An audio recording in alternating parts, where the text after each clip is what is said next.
করোনার ভ্যাকসিন মাত্র কয়েক মাসের মধ্যেই তৈরি করা যেত কোয়ান্টাম কম্পিউটিংয়ের সাহায্যে। কোয়ান্টাম কম্পিউটার এখনকার সুপার কম্পিউটারগুলোকে মাত্র কয়েক সেকেন্ডের মধ্যে হারিয়ে দিতে পারে।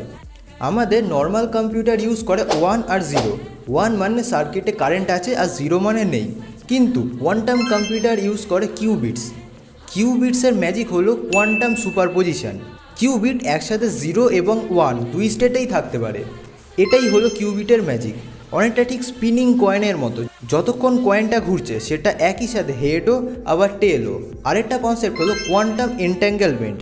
দুটো কিউবিট ইউনিভার্সের যেই দুই প্রান্তে থাকুক না কেন, একটাকে চেঞ্জ করলে ইনস্ট্যান্টলি অন্যটা অটোমেটিকলি চেঞ্জ হয়ে যাবে।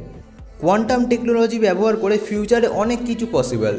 Quantum cryptography, quantum finance, unbreakable encryption, এমনকি কোনো দুরারোগ্য রোগের ভ্যাকসিন খুব কম সময়ে তৈরি করা যাবে। এই টেকনোলজি কোভিড-19 সময় থাকলে